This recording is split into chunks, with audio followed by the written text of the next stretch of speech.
ಪಾತ್ರೆಗೆ ಎಣ್ಣೆ ಆಯಿಲ್ ಹಾಕೊಂಡೆ. ಎಣ್ಣೆ ಬಿಸಿಯಾದ ನಂತರ ನಾನಿಲ್ಲಿ ಒಂದು 15 ಎಸಳು ಬೆಳ್ಳುಳ್ಳಿ ಗಾರ್ಲಿಕ್ ಅದನ್ನು ಸಣ್ಣಕ್ಕೆ ತುಂಡು ಮಾಡಿ ಫ್ಲೇಮನ್ನು ಲೋಲ್ ಇಟ್ಕೊಂಡು ಹಾಕೊಳ್ತೇನೆ.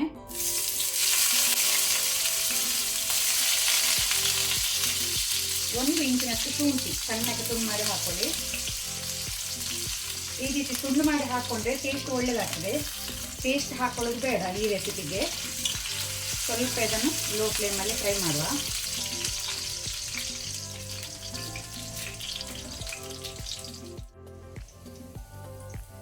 ಎರಡು ಕಡ್ಡಿ ಕರಿ ಲೀವ್ಸ್ ಒಗ್ಗರಣೆ ಸೊಪ್ಪು ಅದನ್ನು ಸಹ ನಾನು ಸಣ್ಣಕ್ಕೆ ತುಂಡು ಮಾಡಿ ಹಾಕೊಳ್ತೇನೆ. ನಂತರ 3 ಹಸಿಮೆಣಸು ಗ್ರೀನ್ ಚಿಲ್ಲೀಸ್ ಫ್ಲೇಮ್ ಲೋಲ್ಲಿ ಇಟ್ಕೊಂಡಿದ್ದೇನೆ.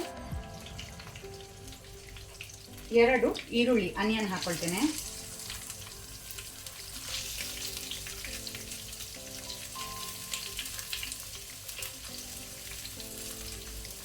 ಸ್ವಲ್ಪ ಸಾಲ್ಟ್ ಉಪ್ಪು ಹಾಕೊಳ್ಳುವ ಮೊದಲಿಗೆ. ಒಮ್ಮೆನೆ ಜಾಸ್ತಿ ಹಾಕೊಳ್ಬೇಡಿ, ಮತ್ತೆ ನಾವು ಸೋಯಾ ಸಾಸ್ ಹಾಕ್ತೇನೆ. ಸೋಯಾ ಸಾಸಲ್ಲಿ ಸಹ ಉಪ್ಪು ಇರ್ತದೆ. ಸೊ ಈಗ ಸ್ವಲ್ಪ ಉಪ್ಪು ಹಾಕೊಳ್ತೇನೆ. ಈಗ ಈರುಳ್ಳಿಯನ್ನು ಸ್ವಲ್ಪ ಫ್ರೈ ಮಾಡುವ. ಈರುಳ್ಳಿ ಗುಲಾಬಿ ಬಣ್ಣ ಬಂದರೆ ಸಾಕು, ಜಾಸ್ತಿ ಫ್ರೈ ಆಗಬೇಕಂತಿಲ್ಲ ಈ ರೆಸಿಪಿಗೆ. ಈಗ ನಾನು 1 ಟೊಮ್ಯಾಟೊ ಹಾಕೊಳ್ತೇನೆ. ಟೊಮ್ಯಾಟೊ ಸ್ವಲ್ಪ ಫ್ರೈ ಮಾಡುವ.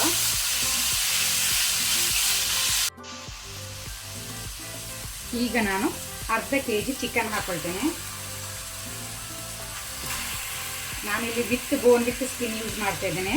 ನೀವು ವಿತೌಟ್ ಸ್ಕಿನ್ ವಿತೌಟ್ ಬೋನ್ ಸಹ ಯೂಸ್ ಮಾಡ್ಬೋದು. ಅರ್ಧ ಟೀ ಸ್ಪೂನ್ ಅರಶಿನ ಟರ್ಮರಿಕ್ ಹಾಕೊಳ್ಳುವ. ಈಗ ಫ್ಲೇಮನ್ನು ಹೈಯಲ್ಲಿ ಇಟ್ಕೊಂಡು ಸ್ವಲ್ಪ ಹೊತ್ತು 1 to 2 ಮಿನಿಟ್ಸ್ ಇದನ್ನು ಫ್ರೈ ಮಾಡುವ.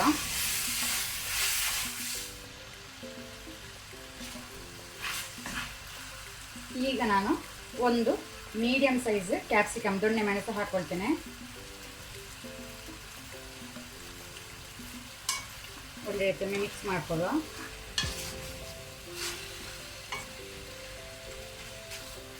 ಈಗ ಬಾಯಿ ಮುಚ್ಚಿದನ್ನು ಬೇಯಲಿಕ್ಕೆ ಬಿಡುವ. ಫ್ಲೇಮನ್ನು ಲೋ ಅಲ್ಲಿ ಇಟ್ಕೊಳ್ತೇನೆ, ಆಗ ಚಿಕನ್ ನೀರು ಬಿಡ್ತದೆ.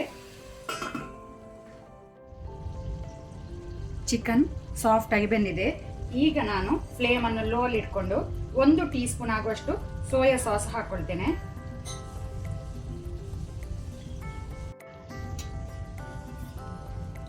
ಇಲ್ಲಿ ನಾನು 1 ಟೇಬಲ್ ಸ್ಪೂನ್ ಅಷ್ಟು ಕಾರ್ನ್ಫ್ಲವರ್ ಜೋಳದ ಹಿಟ್ಟನ್ನು ನೀರಲ್ಲಿ ಮಿಕ್ಸ್ ಮಾಡಿ ಇಟ್ಕೊಂಡೆ. ಸ್ಲರಿ ರೆಡಿ ಮಾಡಿದೆ, ಕಾರ್ನ್ಫ್ಲವರ್ ಸ್ಲರಿ. ಸೊ ಇದನ್ನೀಗ ಹಾಕೊಳ್ಳುವ. ಆಗ ಗಟ್ಟಿ ಬರುತ್ತೆ.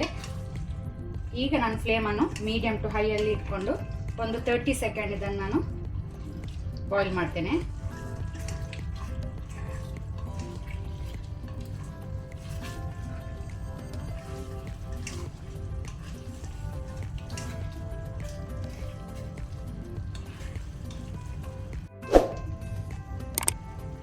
ಈಗ ನಾನು 1 ಟೀ ಸ್ಪೂನ್ ಅಷ್ಟು ಪೆಪ್ಪರ್ ಕ್ರಸ್ಟ್ ಕರಿಮೆಣಸನ್ನು ಕುಟ್ಟಿ ಹಾಕೊಳ್ತೇನೆ. ಖಾರ ನೀವು ಹೆಚ್ಚು ಕಮ್ಮಿ ಮಾಡ್ಬೋದು. ಪುನೊಮ್ಮೆ ಇದನ್ನು ಮಿಕ್ಸ್ ಮಾಡ್ಕೊಳ್ಳಿ ಲೋ ಫ್ಲೇಮಲ್ಲಿ.